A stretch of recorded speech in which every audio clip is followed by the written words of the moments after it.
Olá, Ivana, muito bom dia. Muito obrigado pela Bom presença dia. aqui no Abre Aspas desta terça-feira. E, Ivana, a nossa Ivana Miranda, contadora aí, tem tanta coisa que a gente gostaria de falar com você nesse momento que está tá turbulento para todos aí.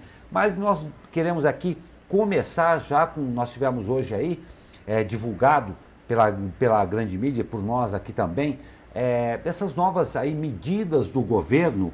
Nós estamos entrando numa fase nova aí. As coisas ainda estão sendo acertadas pelo governo. O que você já pode falar para a gente aí de concreto, de real, tanto para o trabalhador como para as empresas aí a respeito desse primeiro momento do governo? Bom dia, muito obrigado pela sua presença. Eu que agradeço. Bom dia a todos. Bom, o que eu posso colocar é o seguinte, é que o governo federal tem estabelecido diversas medidas para auxiliar tanto as empresas quanto os trabalhadores informais. Todos os dias tem saído alguma coisa nova e é preciso acompanhar e estar atento para poder conseguir aproveitar todas essas mudanças.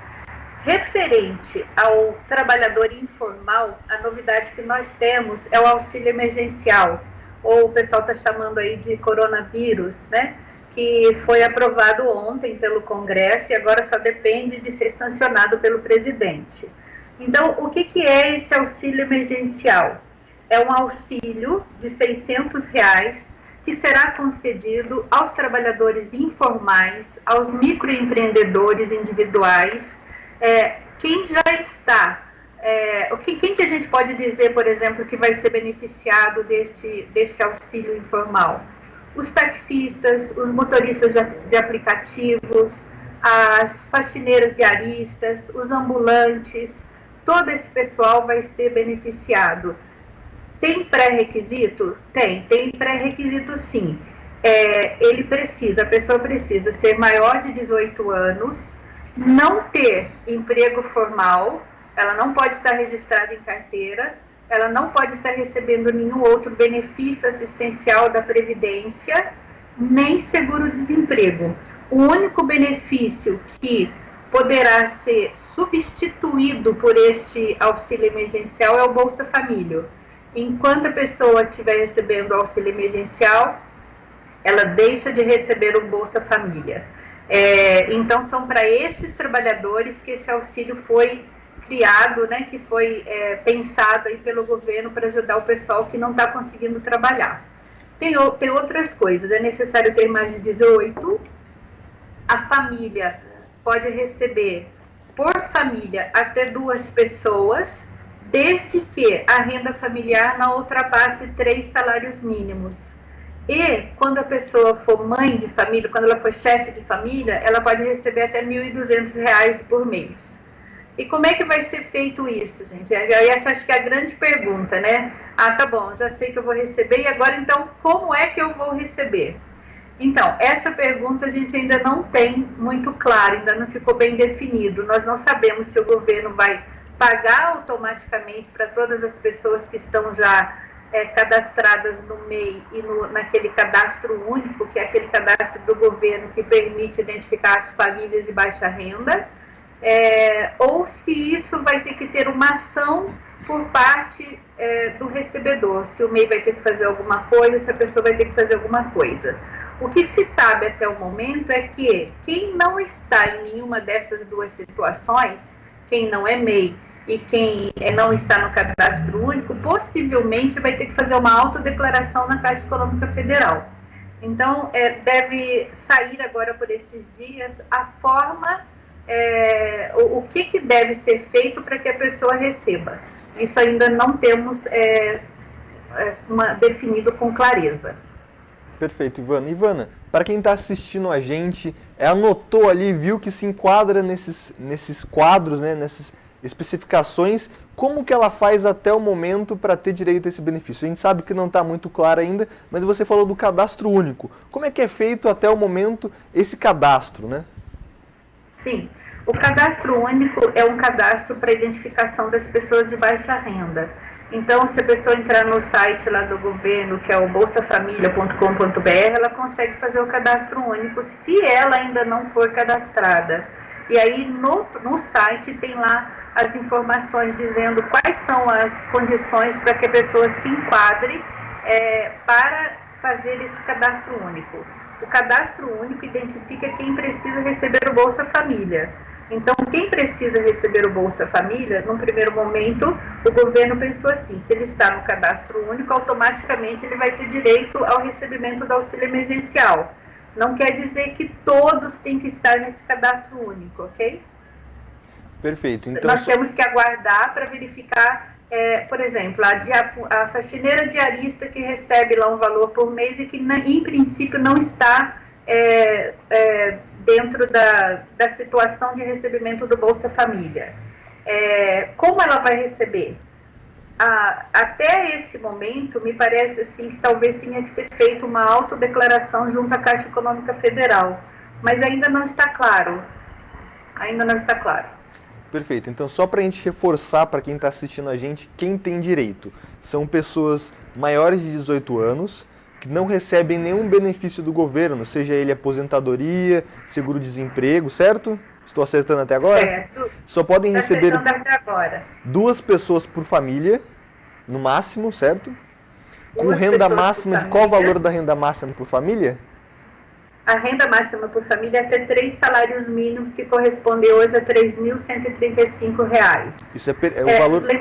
Lembrando aqui que assim, o único benefício que a pessoa pode estar recebendo e que nesse caso será substituído é o Bolsa Família.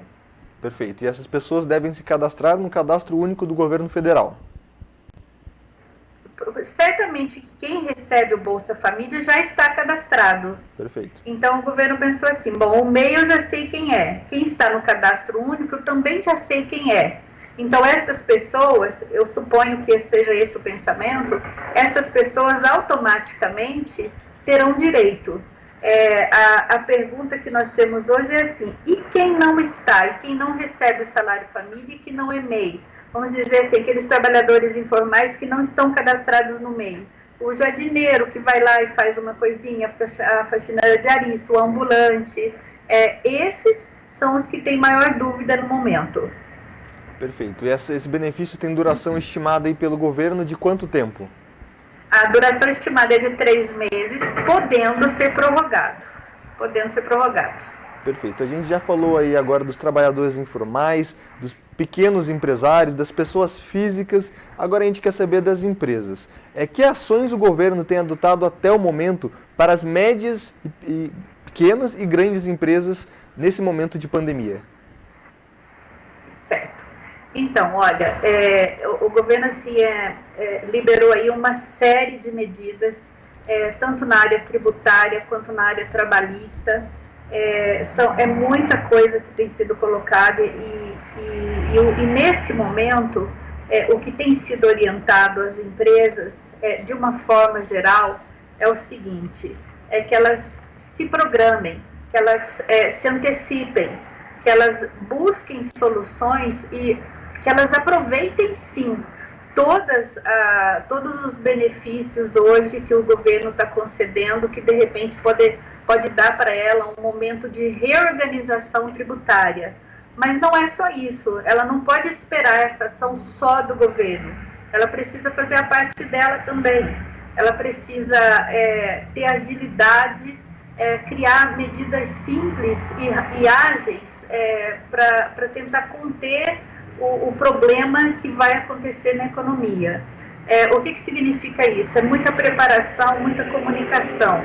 Tem que se preparar, o gestor tem que sentar, tem que verificar quais são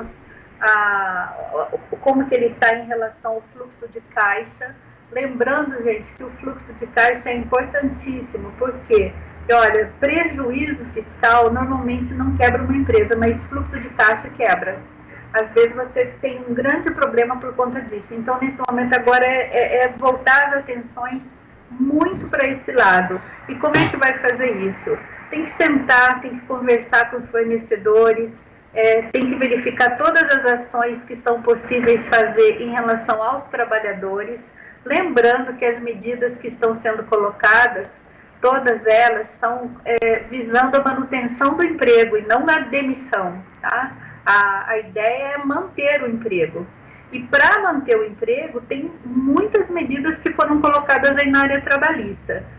Na área fiscal, por exemplo, nós temos a possibilidade de postergação de tributos federais. Tem uma linha de crédito que foi concedida para as empresas que faturam de 360 mil até 10 milhões, em que o banco vai pagar o salário do funcionário, limitado a até 2 salários mínimos por pessoa e creditado diretamente na conta da pessoa. Tem o diferimento do fundo de garantia, que poderá ser pago só daqui a um tempo e parcelado em 6 meses. Para quem é do Simples Nacional e que é microempreendedor individual, os meses de março, abril e maio foram postergados para recolhimento a partir de outubro. Então, assim, prorrogação da certidão negativa. Os estados também têm entrado nesse movimento, né, e tomado diversas ações. Eu acabei de ver que o governo de São Paulo vai postergar o recolhimento do ICMS. Aqui em São José dos Campos nós tivemos a prorrogação do ISS do mês de março, por enquanto foi essa medida que houve. E tudo isso pretende-se que dure enquanto estiver o período de calamidade pública, né? Então, assim, o que precisa fazer isso é preparação, comunicação, tentar todas as medidas para reorganizar o passivo tributário e o fluxo de caixa, pensar que vai haver falta de dinheiro, então precisa se organizar nesse sentido, renegociar com fornecedores, renegociar com os clientes, tentar fazer medidas simples, não complicar demais também, né? Com medidas simples e ágeis, agilidade, certo? E aproveitar, sem oportunismo, as oportunidades que hoje nós temos de reorganização em relação à parte tributária que o governo tem concedido. Eu até queria colocar uma outra coisa também, assim. Com certeza, pode falar. Todos nós estamos assim, num momento complicado, né? Então, assim, é necessário tomar medidas, sim, ágeis e rápidas. Só que a gente também vê, assim, algumas situações, assim, de oportunismo por parte de empresas. Isso não é legal, isso não é bacana, sabe? O bacana é a gente tá todo mundo junto agora, engajado e tentando sair dessa, eu acho. Por exemplo, vou dar um exemplo, Ivana, não sei se aplica. Em alguns locais, como por exemplo Ribeirão Preto, a companhia de gás não está autorizada a realizar cortes, mas não significa que a empresa tem que parar de pagar a conta de gás, um exemplo básico. É isso, por aí mesmo? Exato. Isso, exatamente, um exemplo básico. Não significa que a empresa tem que parar. Ela tem que verificar quais são os débitos que ela pode postergar. Ela não tem como deixar de fazer isso, porque ela também vai ter dificuldade de receber, né?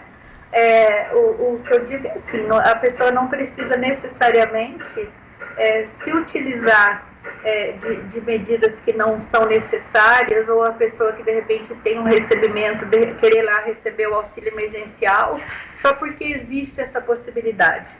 Mas, voltando ao que você está colocando, nós temos aí as situações de a Sabesp, por exemplo, para pequenas rendas, está proibido o corte, né, pelo menos aqui na cidade, eu acho que no estado de São Paulo todo. Companhias de gás estão postergando, segurando também. Está todo mundo tentando ver o que é possível fazer para para passar esse período, vamos dizer assim. Perfeito. Ivana, a gente tem uma participação aqui no nosso Facebook. O Júlio Amorim pergunta, uma dúvida, e os prestadores de serviço para empresas terão direito? Como fica a situação deles?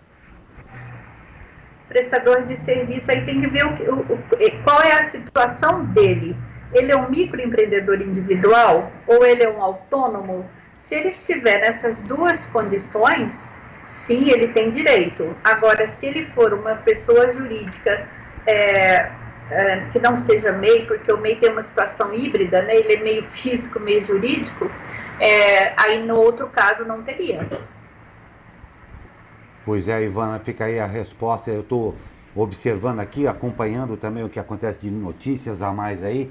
Um mês que com certeza para você, Ivana Miranda, já tinha aquela característica de em tempos normais ser um mês que está todo mundo correndo atrás do imposto de renda.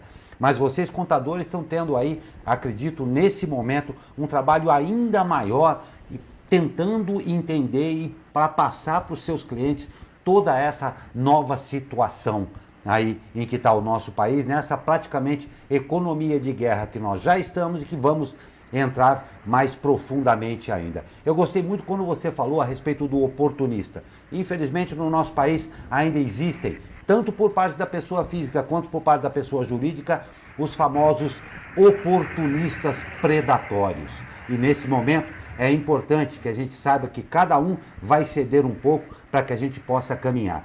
E indiscutivelmente, a função de vocês como contadores vai ser imprescindível agora para que tanto a pessoa física quanto a pessoa jurídica se acerte nesse novo tempo. Eu agradeço demais a sua presença aqui, todas essas elucidações, sabendo que vocês estão aí também procurando mais informações e se adaptando a esse novo tempo. Muito obrigado pela sua participação, um ótimo dia e uma ótima semana a você, Ivana. Obrigada, ótimo dia para vocês também. Um bom trabalho. Muito obrigado.